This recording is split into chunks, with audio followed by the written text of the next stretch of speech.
Kate একজন তরুণী যে নিউ ইয়র্কে ফ্রিল্যান্স মডেল হিসেবে কাজ করার স্বপ্ন দেখে। সে বিনামূল্যে ফটোশ্যুটের অফার পেয়ে এক ফটোগ্রাফারের স্টুডিওতে যায়। কিন্তু ফটোগ্রাফার এবং তার সহযোগীরা কেটকে ফাঁদে ফেলে অচেতন করে নির্মমভাবে নির্যাতন করে। কাহিনীর কেন্দ্রীয় চরিত্র ক্যাটি একজন তরুণী যে নিউ ইয়র্ক সিটিতে একজন মডেল হওয়ার স্বপ্ন দেখে। সে তার চাকরির পাশাপাশি বিভিন্ন মডেলিং অডিশন দেয়। একদিন সে একটি বিনামূল্যে ফটোশ্যুটের বিজ্ঞাপন দেখতে পায় এবং এতে অংশ নিতে আগ্রহী হয়। ক্যাটি এক ইউরোপীয় ফটোগ্রাফার ইভান এবং তার সহকারীদের সঙ্গে যোগাযোগ করে, যারা তাকে ফটোশ্যুটের জন্য আমন্ত্রণ জানায়। শুরুতে সবকিছু স্বাভাবিক মনে হলেও ধীরে ধীরে ফটোগ্রাফারের মনোভাব সন্দেহজনক হয়ে ওঠে। ইভান এবং তার সহযোগী জর্জি ক্যাটিকে অস্বস্তিকর এবং অশালীন পোশাক পরতে বাধ্য করার চেষ্টা করে। ক্যাটি এটি প্রত্যাখ্যান করে এবং চলে যেতে চায়। পরবর্তী রাতে ক্যাটির অ্যাপার্টমেন্টে জর্জি প্রবেশ করে এবং তাকে আক্রমণ করে। সে ক্যাটিকে নির্মমভাবে মারধর করে এবং অজ্ঞান করে ফেলে। এরপর ইভান ও তার সঙ্গীরা ক্যাটিকে অচেতন অবস্থায় বস্তায় ঢুকিয়ে বুলগেরিয়ায় পাচার করে নিয়ে যায়। ক্যাটি একটি ভিন্ন দেশে জেগে ওঠে এবং দেখতে পায় যে সে একটি বদ্ধ কক্ষে বন্দী।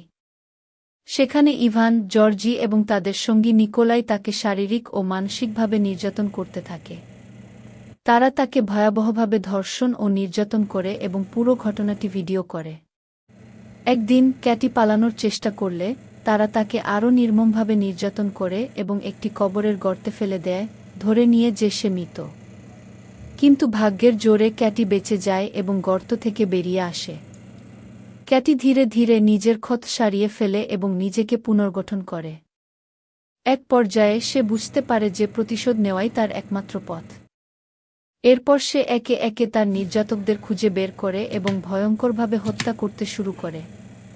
ক্যাটি প্রথমে জর্জিকে হত্যা করে, যে তার অ্যাপার্টমেন্টে প্রথম হামলা করেছিল। সে জর্জিকে আটকে রেখে নির্মম নির্যাতন চালায়। ক্যাটি তার মুখ সেলাই করে দেয় যাতে সে কথা বলতে না পারে এবং ধীরে ধীরে তাকে মৃত্যুর দিকে ঠেলে দেয়। নিকোলাই ছিল মানব পাচার চক্রের মূল অপারেটর। ক্যাটি তাকে ফাঁদে ফেলে ধরে এবং তার শরীরে বিদ্যুৎ প্রবাহিত করে ভয়ঙ্করভাবে শাস্তি দেয়। এক পর্যায়ে ক্যাটি তার দেহ চূর্ণবিচূর্ণ করে নির্মমভাবে হত্যা করে। শেষে ক্যাটি ইভানকে শাস্তি দেয়, যে তাকে ফাঁদে ফেলে বুলগেরিয়ায় পাচার করেছিল। সে ইভানকে চেয়ারে বেঁধে ফেলে এবং তার শরীরে মারাত্মক ক্ষত সৃষ্টি করে। এরপর এক পর্যায়ে ইভান অত্যন্ত কষ্টদায়ক মৃত্যু বরণ করে।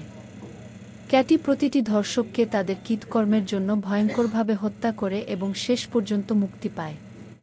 সে একটি নতুন জীবনের দিকে এগিয়ে যায়, যেখানে সে আর কোনো নির্যাতনের শিকার হবে না।